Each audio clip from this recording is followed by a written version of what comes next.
Што би било, драги пријателе, кога еден ден за секогаш ќе престане да живее електричната енергија, струјата? Да, животот би се изменил 100% во тој случај.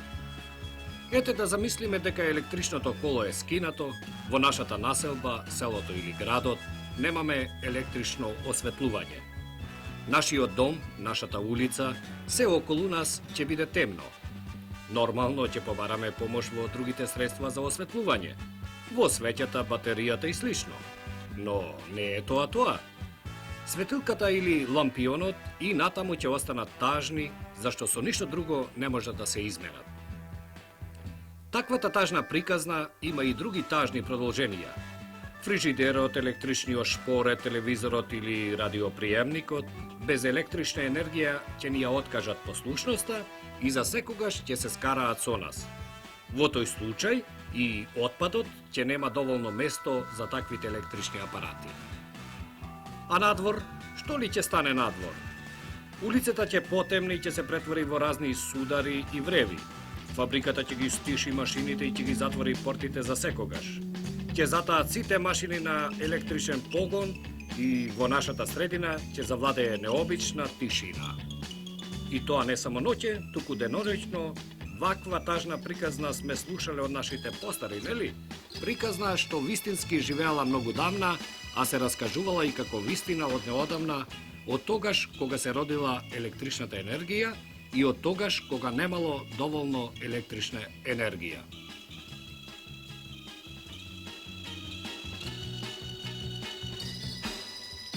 Еден ден, драги пријателе, екипата на откривања тргна во повардарието, тргна по патот на една електрична приказна, таму каде што таа почнува да се раѓа. Меѓу Тито, Велес и Неготино не придружуваа верно автопатот и реката Вардар. Се разбира, имавме и други придружници. Возилата кои итаа по своји приказни, една фабрика во изградба, и тоа е посебна приказна за себе, луѓето острана кои живеат заедно со своите обврски, со секојдневието, со секојдневните задачи и така натаму. И во ова подрачје, впрочем како и во сите подрачја на нашата татковина, секојдневно по нешто ново изникнува, по нешто се изменува, се осовременува. Општиот развиток во нашата земја се чувствува на секоја педа место, па и во овој јужен предел, кој освен природните убавини, никогаш пред ослободувањето не видел нешто ново и индустриализирано.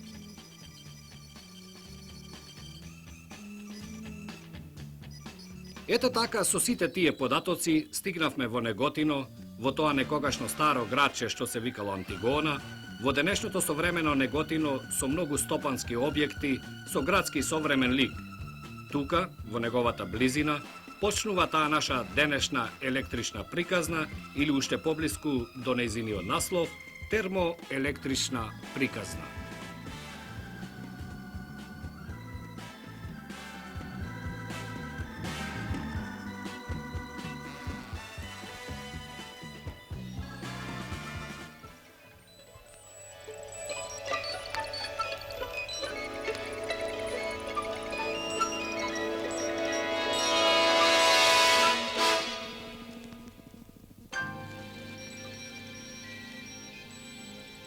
Поджакот, извишен на 160 метри височина, оддалеку почнува да го открива џинот наречен термоцентрала Неготино 1.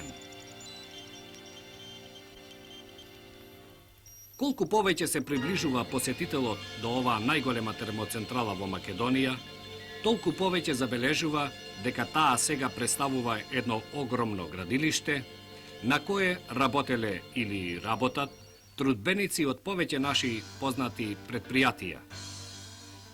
Покрај загребачкото предпријатие што ја изведува монтажата, а за кое подоцна ќе стане збор, во изградба учествувале Пелагонија, Метална од Марибор, Црнотравец од Белград, Енергон Монт од Скопје, Ати од Загреб, Текол од Марибор, Електромонтажа од Охрид, а главен инвеститор е Електростопанство од Скопје.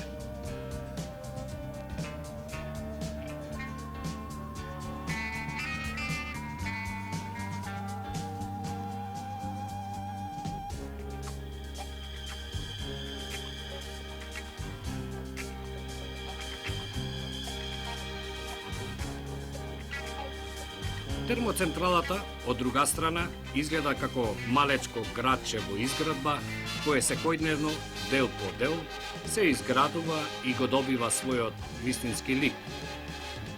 Околу централниот објект, во кој ќе се произведуваат 1 милијарда и 200 милиони киловат часови годишно, или повеќе отколку сите хидроцентрали во Македонија заедно, почнуваат да никнуваат и другите придружни објекти, така што се создава комплетна целина според проектот.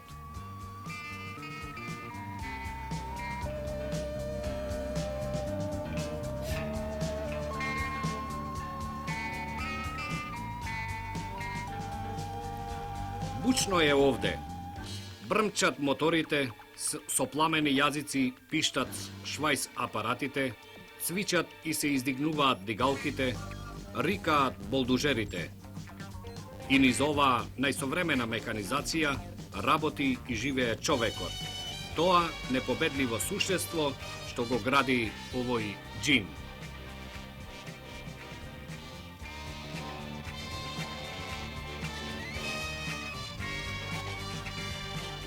Тие, работниците, се начичкале по железните конструкции, совладувајќи ги педа по педа, полека но сигурно, оддалеку изгледаат како птици кои се шегуваат со височините. Всушност, како се работи овде и како расте овој термоелектричен џин, нека продолжи да ви раскажува нашата камера.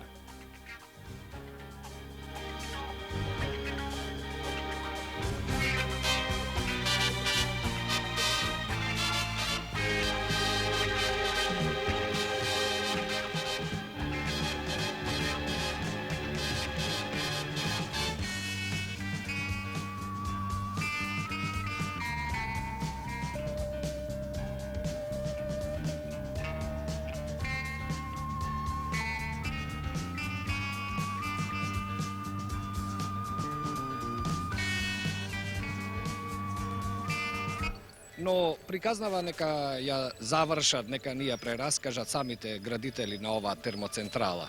Еве, со нас се наоѓа и техничкиот раководител на сите работи на термоцентралата, дипломираниот машински инженер Милош Стојановиќ. Браќа Кавурич е подузеќе и загребачко подузеќе кое се бави производњом, проектирањем и монтажом индустријских објектата, транспортни уреđаји и комплетних построjenja u procesnoj industriji. Jedna od njegovih specijalnosti je i montaža termoelektrana. Ovu montažu uglavnom izvodi pod sistemom ključ u ruke. Braća Kavurić je svoje ime dobio po dva brata koji su bili prvoborci. Jedan je Stjepan, a drugi je Zvonko Kavurić. Oni su oba dvojica za vreme rata poginuli. И сега нормално вие овде не доаѓате прв пат во Македонија, меѓутоа сега доаѓате како градители на еден објект од посебна важност. Кога дојдовте и како почнавте тука? Građevinski radovi na izgradnji ovog objekta otpočeli su 1974. godine. Mi uvek dolazimo posle građevinaca. Onda kada su nama napravili stope, temelje, da mi možemo naše radove nadovezati na njihove. Mi smo započeli tačnije... Од натамошниот разговор со инженерот Стојановиќ дознавме дека градежните работи на термоцентралата Неготино започнале во 1974 година, а монтажните работи, што ги изведува браќа Кавурич, една година подоцна. Најпрвин се вршени подготовки, истоварување и сместување на опремата од Советскиот сојуз, а потоа монтирање на првиот столб. На почетокот на работата учествувале 10 работници, нивниот број растел со растењето на обврските, така што тој број на работници денеска изнесува преку 600.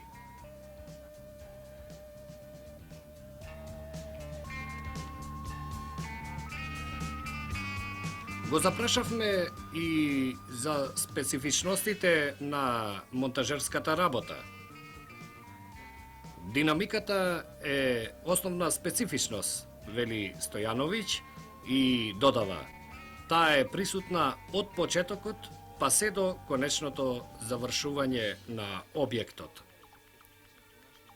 И условите на работа се специфични. Почнуваш, на пример, во една ливада или во една изорана нива, немаш никакви објекти, изложен си на сонце, ветер, на дожд, и така најпрвин треба да создадеш покрив над главата, а потоа да почнеш со монтажата на уредите и опремата, што се потребни за производство на електрична енергија. Изградбата се изведува без прекин, независно од годишното време и временските услови. Нашата работа се изведуваше во неколку фази, според планот што го направивме пред почетокот, пред нашето доаѓање се разбира, и дека тој план се прошируваше, но не се изменуваше. Предпријатието Браќа Кавуриќ е вистински специјалист за монтирање на термоцентрали. Првата термоцентрала е монтирана уште во 1952 година, а од тогаш до денес вкупниот број изнесува 10 термоцентрали. Вклучувајќи и Неготино, во процесот на монтирање се наоѓаат уште 6 термоцентрали. Јас сум учествувал, вели Стојановиќ, на изградбата на термоцентралите Косово 3 и 4 во завршувањето и предавањето на Косово 5 и го формирав градилиштево на оваа термоцентрала, каде што работам и денеска. Со моите соработници се грижам за организацијата на работата, зашто со добра организација се постигнува и одреден ефект. Веруваме дека добро работиме досега. Се разбира, успехот е заеднички, па затоа велиме дека овде нема најважен човек, сите се важни подеднакво. Во извршувањето на монтажерските работи, покрај стручноста, многу е важна и дисциплината во работата, како и известно одречување од родниот крај, од семејството, од своите најблиски се разбира.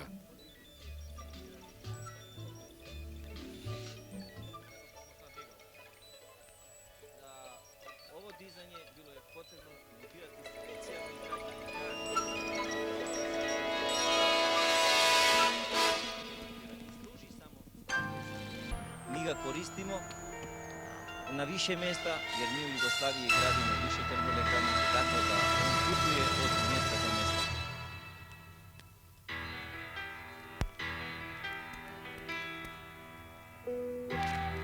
Тука, крај термоцентралата, тече реката Вардар, со чие име е сврзан и технолошкиот процес, зашто извесен дел од неговите води ќе се користи за производство на електрична енергија. Оваа термоцентрала како гориво ќе го користи тешкиот мазут, 1000 тони дневно, толку дневно и ќе потрошува оваа термоцентрала од 210 мегавати. Во блиска иднина се очекува изградба на вториот блок од уште 210 мегавати, па потрошувачката на мазут дневно ќе се зголеми двојно. За да може нормално да работи термоцентралата, се градат придружни објекти, складишта за мазутот, стартна котлара, црпна станица, работилница за одржување и други. Главниот погонски објект, кој се состои од котловски уред, технички подготовки за водата и машинска сала, во која се монтирани генераторот и турбината со сите придружни уреди. Овде стручњаците ни го објаснија и технолошкиот процес. Омекнатата подготвена вода преку напојните системи се доведува до котелот. Мазутот преку разни уреди доаѓа до ложиштето на котелот. Со горењето на мазутот се создава одредена температура, се загрева водата и преминува во пареа. Таа водна заситена пареа се прегрејува на температура од 500 до 600 степени и притисок од 180 атмосфери. Во таква состојба таа се доведува до парната турбина, каде што ја предава својата кинетичка енергија, а турбината пак почнува да го движи генераторот, па на тој начин се произведува електрична енергија. Пареата што ја извршила работата повторно се кондензира и се враќа во котелот. Произведената електрична енергија се транспортира до трансформаторот, а оттаму по далноводот што е во изградба и што ќе поврзува Ѓердап, Ниш, Косово, Скопје, Неготино, Солун.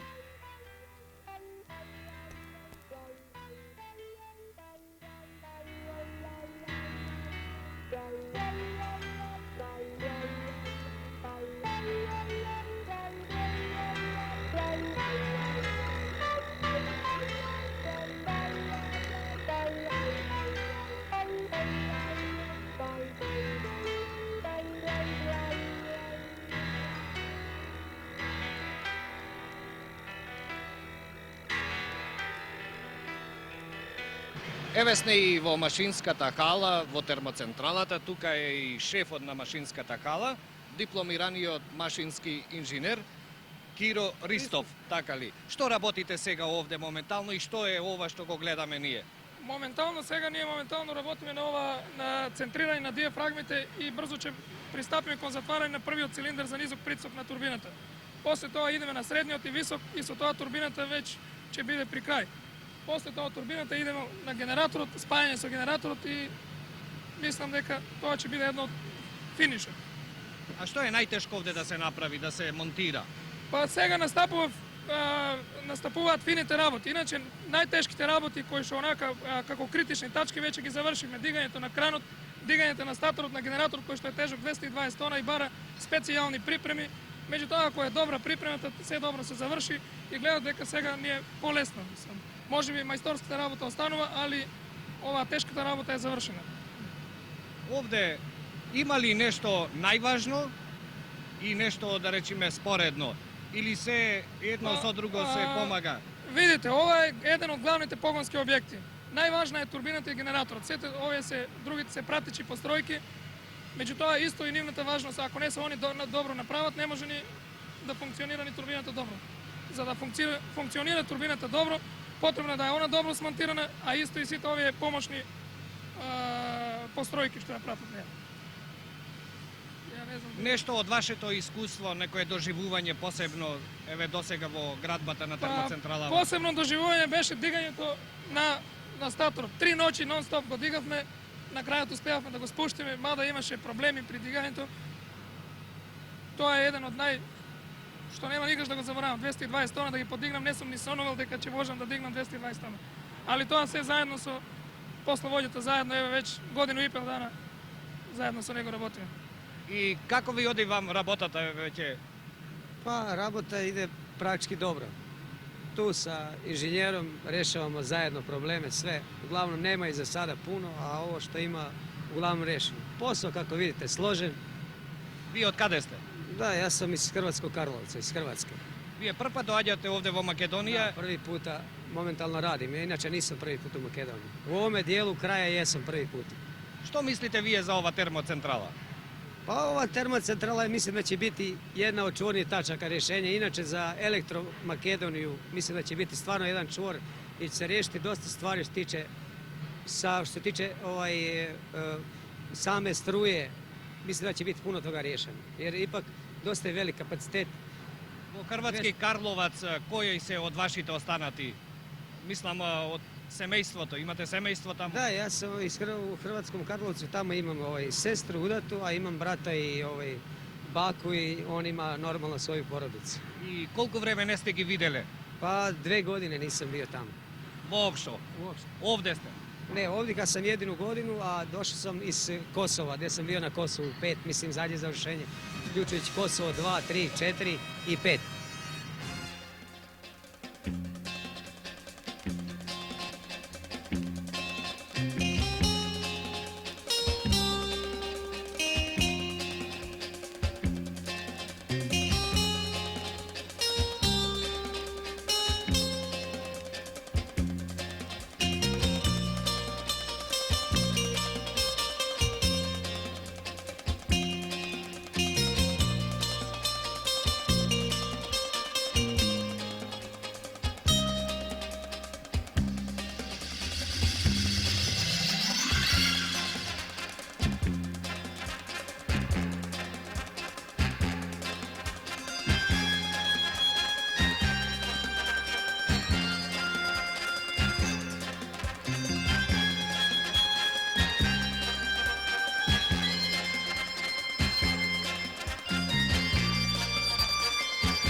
Овој објект бара и посебна организација на работата и животот на работниците. Одговор на овие прашања. каква е организацијата на работата, значи и каков е воопшто животот, побаравме од шефот на градилиштето Ангел Димовски. Значи какви одговори можеме да добиеме? Па видите, одговорите се тука и тие се поделени во две организацијски форми. Првата е директна за производството, а втората е за смештајот и разонодата на луѓето кои што работат на ова градилиште во основната организација Браќа Каворич. Така да, сем за нашите работници, ние се постаравме да обезбедиме таков смештај и за оние работници кои што ќе бидат вклучени и се вклучени во изградбата на овој објект као наши кооперанти. Изградивме населба во која работи и работничката менза и простории за разонода на работниците во нивното слободно време, каде имат на располагање читална, сала за телевизија, за пинг-понг и уште една помала просторија за помладите, каде што увежбаваат карате спорт. Работникот по завршувањето на работната задача се враќа во населбата, каде има обезбедена топла и ладна вода, да може да се измие, одмори, а потоа, наравно, оди на разонода, а во текот на неделата, еднаш неделно имаме организирано во нашата менза и прикажување на кинопредстави. Овие работници од овде се, од Неготинскиот крај, од Македонија или пак има од повеќе места? Ние колку што разбравме ги има од сите краишта, нели? Видите, Браќа Каворич е предпријатие кое работи низ целата земја, па и низ цела Европа. Работниците се од сите краишта на оваа земја, поготово во поголем број од анде, од кај што сме веќе изведувале поедини работи или поедини објекти. Така да ги имаме од Македонија, од Косово, од Србија, од Босна и Херцеговина, од Хрватска, па и мислам и известен број луѓе и од Словенија. Така да тој состав е, можам да кажам, југословенски. Значи ова е една, можеме да заклучиме, една малечка работна Југославија, што би се рекло. Па видите, тоа е тачно и ние насекаде, кога дојдеме да збориме за составот на нашите работници, ние никаде не викаме дека сме поинаку сем една мала Југославија на сите наши градилишта во оваа земја. Затоа што имаме и македонци кои што сега се во Шоштај, рецимо имаме словенци кои се овде и така натам, така да навистина е нашата, мислим, работна организација со многу национален состав. Оваа населба овде, работничка населба при термоцентралава се разбира, представува еден вид и свој дом за секој работник. Работниците ги оставиле своите најблиски, своите семејства, родители и така натаму, претежно гледам и има и доста младина, нели младинци, ги оставиле далеку од овој дом, од овој привремен нивни дом. Како тие се чувствуваат? Па видите, тоа е уствари најголемата тежина на луѓето кои што се бават со монтажа.